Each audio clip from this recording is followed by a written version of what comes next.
അങ്ങനെ നമ്മുടെ അലീനയും അനിയത്തിമാരും അനിയനും കൂടി വീട്ടിലേക്കൊക്കെ എത്തുന്നുണ്ട്. വീട്ടിലേക്കൊക്കെ എത്തുന്ന സമയത്ത് നമ്മുടെ രോഹിത് പറയുന്നുണ്ട്, ചേച്ചി 2 ദിവസമായി ചായ നേരാവണ്ണം കുടിച്ചിട്ട് എനിക്ക് ചേച്ചി ഒരു നല്ല ചായ ഇട്ട് തായോ എന്നൊക്കെ പറയുന്നുണ്ട്. ആ സമയത്ത് ബബിത പറഞ്ഞു, എന്നിട്ട് നമുക്ക് ഫ്രഷ് ലൈമും കുടിക്കുക ചേച്ചി എന്നൊക്കെ പറയുന്നുണ്ട്. അപ്പം നമ്മുടെ അലീനയാണെങ്കിൽ നിൽക്ക്, ഞാൻ രേവതിക്കുട്ടിയെ വിളിച്ചിട്ട് എന്തായാലും ചായ ഇട്ട് തരാമെന്ന് പറഞ്ഞിട്ട് ഉള്ളിലേക്ക് പോകുന്നുണ്ട്. പിന്നെ കാണിക്കുന്നത് നമ്മുടെ ബാലചന്ദ്രൻ എന്തായാലും സ്റ്റാൻഡിലെത്തി എത്തുന്നുണ്ട്.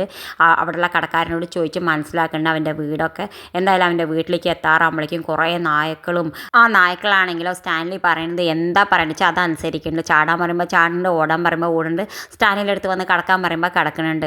ഇതൊക്കെ കാണുമ്പോൾ ബാലചന്ദ്രനും ഗോവർദ്ധനും ആണെങ്കിൽ ആകെ പേടിക്കുന്നുണ്ട്. ഗോവർദ്ധനം വല്ലാതെ പേടിച്ച് വരയ്ക്കുന്നുണ്ട്. ആ സമയത്ത് നമ്മുടെ ബാലചന്ദ്രൻ പറയുന്നത്, നീ എന്തിനാ അങ്ങനെ പേടിക്കുന്നത്, ഞാൻ ഇല്ലേ നിൻ്റെ കൂടെ, നീ എന്തായാലും കാറിലിരുന്നോ, ഞാൻ പോയി നോക്കിയിട്ട് വരാമെന്ന് പറഞ്ഞിട്ട് നമ്മുടെ ബാലചന്ദ്രൻ ഒറ്റയ്ക്ക് ഇറങ്ങിപ്പോണ്ട്. ആ സമയത്ത് അവനാണെങ്കിൽ ഗംഭീര കള്ള് കുടിക്കുകയാണ് ഗ്ലാസ്സിൽ കള്ളൊക്കെ ഒഴിച്ചിട്ട്. ബാലചന്ദ്രനാണെങ്കിൽ ഇങ്ങനെയൊക്കെ കാണുമ്പോൾ എങ്ങനെ ഇവൻ്റെ അടുത്ത് അലീനെ ആക്കുക എന്നൊക്കെ വിചാരിച്ചിട്ട് വല്ലാത്ത വിഷമിക്കുന്നുണ്ട്. എന്തായാലും രണ്ടും കൽപ്പിച്ച് ബാലചന്ദ്രൻ ഉള്ളിലേക്ക് തന്നെ പോകുന്നുണ്ട്.